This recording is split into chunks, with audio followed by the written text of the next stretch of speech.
One of the most challenging components to multiple sclerosis are the relapses, and they're very unpredictable. And while we can't necessarily plan when the relapses are going to occur, we certainly can plan for how to manage a relapse. And one of the ways to think about managing a relapse with multiple sclerosis is to be thinking about the idea of a fire escape.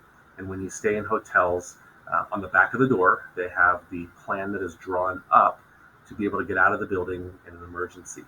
And obviously, we know that they draw those up and put those on the door well before the building is occupied, and certainly before the building is on fire, because it wouldn't make sense to any of us to try to get out of a burning building the first time or develop a plan to get out in the middle of that fire. So I like to encourage folks to kind of take that same approach to managing an MS relapse.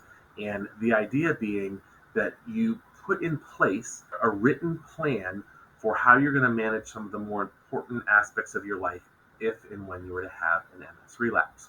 So, writing these things down, putting them in a place where the folks who are supporting you or who will be a part of that plan can find it can be very helpful. It can alleviate a lot of the stress and pressures associated with, oh my gosh, what should I do if or when this happens? And there are many nuances and differences that you could put in your fire escape plan.